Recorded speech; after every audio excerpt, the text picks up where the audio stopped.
নারী শিক্ষার্থীদের বিরুদ্ধে হুমকি, হেনস্থা ও সাইবার বুলিংয়ের প্রতিবাদে সারা দেশের সব শিক্ষা প্রতিষ্ঠানে বিক্ষোভ মিছিল ও অবস্থান কর্মসূচি ঘোষণা করেছে বাংলাদেশ জাতীয়তাবাদী ছাত্রদল। আজ দেশের সকল শিক্ষা প্রতিষ্ঠানে এই কর্মসূচি পালিত হবে। ছাত্রদলের দপ্তর সম্পাদক মোহাম্মদ জাহাঙ্গীর আলম স্বাক্ষরিত এক প্রেস বিজ্ঞপ্তিতে এই কর্মসূচির কথা জানানো হয়।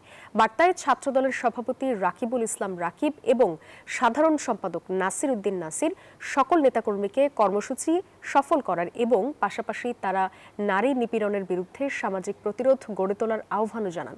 এছাড়া রাজশাহী বিশ্ববিদ্যালয়ে ছাত্রদল নেত্রীদের হেনস্থা এবং সারা দেশে শিবিরের নেতাকর্মীদের দ্বারা নারী শিক্ষার্থীদের লক্ষ্য করে অব্যাহত সাইবার বুলিংয়ের ঘটনায় তীব্র নিন্দা ও প্রতিবাদ জানিয়েছে ছাত্রদল। এ বিষয়ে আরো খবর জানাতে টিএসসি থেকে আমাদের সঙ্গে যুক্ত হচ্ছেন আমাদের সহকর্মী আল মোহাইমিনুল খান। মোহাইমিনুল, ছাত্রদলের বিক্ষোভ কর্মসূচি কখন শুরু হবে এই বিষয়ে কি তথ্য আছে জানাবেন?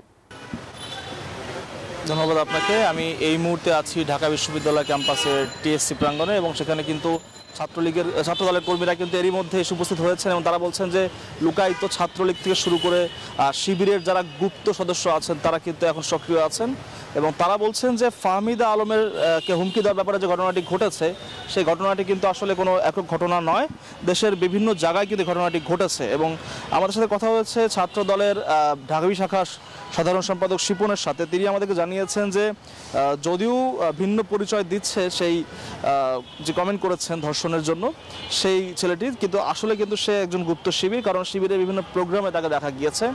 এছাড়াও আমাদের সাথে কথা হচ্ছে ছাত্র দলের ঢাবি শাখার সভাপতির সাথে। তিনি আমাদেরকে জানিয়েছেন যে আসলে এ ধরনের ঘটনা কিন্তু কোনোভাবেই গ্রহণযোগ্য নয়, আর ঠিক সে কারণে কিন্তু তারা এই কর্মসূচি রেখেছেন। আমরা দেখতে পেয়েছি এরই মধ্যে কিন্তু টিএসসিতে ছাত্র দলের বিভিন্ন নেতাকর্মী এসে উপস্থিত হয়েছেন, ঢাবি শাখার যারা নেতাকর্মীরা তারা উপস্থিত হয়েছেন এবং এখানে কিন্তু অলরেডি দেখতে পাচ্ছি আমরা আন্তর্জাতিক সম্পাদক থেকে শুরু করে ঢাবি শাখার যে ১ নম্বর সহসভাপতি তিনিও কিন্তু এখানে এসে উপস্থিত হয়েছেন, অনেক ভাই, এবং সে কিন্তু আমাদের কিছু কথা হলো। আমরা একটু কথা বলবো তার সাথে, জানতে যাবো কেন এই প্রোগ্রাম তারা রেখেছেন। অনেক ভাই, আমরা জানতে চাইছি আসলে আপনার কাছে যে আজকে এই কর্মসূচি দেওয়ার কারণটা কি আপনাদের? দেখুন, আমরা প্রথম থেকেই বলে এসেছি যে আমাদের ঢাকা বিশ্ববিদ্যালয়ের কোনো নারী শিক্ষার্থী যাতে কোনোভাবেই কারো দ্বারা সাইবার বুলিংয়ের শিকার না হয়, তাদেরকে যাতে কোনোভাবেই হ্যারাসমেন্ট করা না হয়। কিন্তু আপনারা দেখতে পেয়েছেন যে গতকালকে রাতে যে মেয়েটি ডাকসু নির্বাচনে ফরহাদের প্রার্থিতাকে চ্যালেঞ্জ করে রিট করেছিল, সেটি আসলে একটি লিগ্যাল প্রসেস, আইনি প্রক্রিয়া।